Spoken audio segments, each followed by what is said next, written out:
Hello friends, I am Aprati. Welcome back to our channel plants space. Bougainvillea plant के बारे में बहुत से लोगों का ये मानना है कि ये कोई विंटर फ्लावरिंग प्लांट नहीं है, इसीलिए सर्दियों के लिए हम ये पौधा नहीं ग्रो करेंगे। लेकिन ऐसा नहीं है। बुगनवेलिया प्लांट सर्दियों में भी फ्लावर्स देता है और आपने बुगनवेलिया की बड़ी बड़ी झाड़ियाँ देखी ही होंगी जो कि ज़मीन में लगी हुई होती हैं और सर्दियों में भी उसमें फूल आ रहे होते हैं। जबकि ज़मीन में लगे पौधे पर तो पत्तियाँ सर्दियों में भी बनी रहती हैं, लेकिन अगर गमलों में आपने पौधा लगाया हुआ है तो इनकी पत्तियाँ झड़ने लगती हैं। तो लोग सोचते हैं कि शायद ये सर्दियों का प्लांट नहीं है, लेकिन ऐसा नहीं है। सर्दियों में बुगनवेलिया प्लांट की जो ग्रोथ है वो स्लो हो जाती है, एक तरह से रुक जाती है, लेकिन जो उसकी फ्लावरिंग है वो लगातार होती रहती है।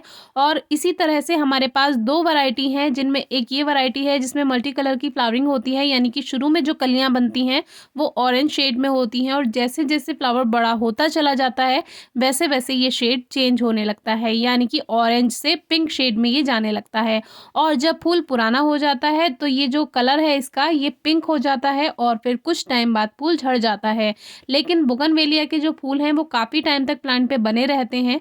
ये जो प्लांट है ये हमने कटिंग से ग्रो किया था और तभी से ये इस पॉट में लगा हुआ है। और इसमें कुछ रेन लिली के बल्ब भी हैं जो कि हमने हटाए नहीं थे।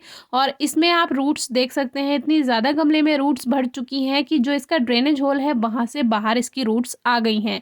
इस प्लांट में हम बार बार पानी नहीं देते हैं, इसीलिए बार बार गुड़ाई भी नहीं करते हैं। और इसमें एक तेंदू का पौधा भी लगा हुआ है जो कि बीज से उगाया हुआ है, लेकिन ये इसमें ग्रोथ नहीं कर पा रहा। तो इस बार फरवरी में इसको जब बाहर निकालेंगे तो आपसे शेयर करेंगे, क्योंकि इस बार हम सोच रहे हैं इस प्लांट को दूसरे पॉट में शिफ्ट करें।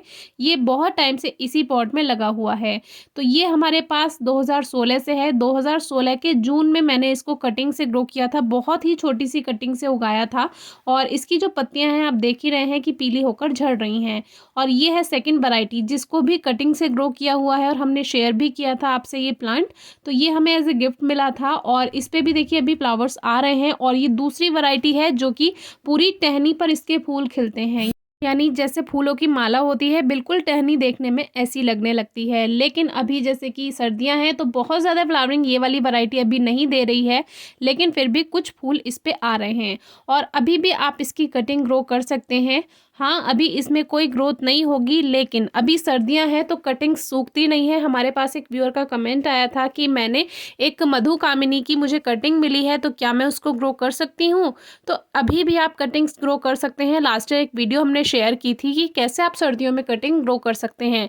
तो अभी मिट्टी में हल्की नमी बनाकर रखिएगा कटिंग ग्रो करने के बाद, और उसमें कोई ग्रोथ आपको नहीं भी दिखाई दे तो परेशान होने वाली कोई बात नहीं है, थोड़ा सा वेट कीजिएगा और जैसे ही फरवरी आएगी उसमें न्यू शूट्स अपने आप आने लग जाती हैं।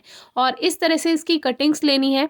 बुगनवेलिया जो है एक हार्डी कटिंग है, कभी कभी इसमें 3-4 महीने के बाद भी ग्रोथ हो जाती है, तो आपको बार बार कटिंग को डिस्टर्ब नहीं करना है। और ये देखिए बंदरों ने कितना नुकसान किया। क्रीम कलर का गुड़हल है, इसकी कलियां खाने के चक्कर में इसकी टहनी ही तोड़कर डाल दी और देखिए कितनी बड़ी टहनी का नुकसान हुआ है। तो फिर से आ जाते हैं अपने टॉपिक पर। ये एक पॉट रखा हुआ था जिसमें कुछ घास फूस अपने आप ग्रो हो गई हैं, तो इसी की मिट्टी को हम लेने वाले हैं। सबसे पहले मिट्टी की गुड़ाई कर लेते हैं, क्योंकि जब बहुत टाइम से गमला रखा हुआ रहता है तो फिर उसकी मिट्टी हार्ड हो जाती है।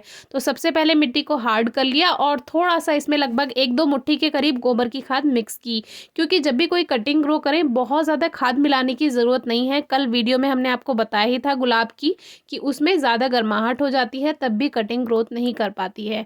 तो 2-3 मुट्ठी खाद इसमें गोबर की हमने डाल दिया और इसमें अच्छे से गुड़ाई कर दी और अब ये कटिंग ऐसी की ऐसी हम लगा दे रहे हैं। रेनी सीजन में भी हमने कटिंग ग्रो करना आपको बताया है, जिसमें पत्तियों को हटाने के बाद ही हमने ऐसे ही पॉट में उसको ग्रो कर दिया था।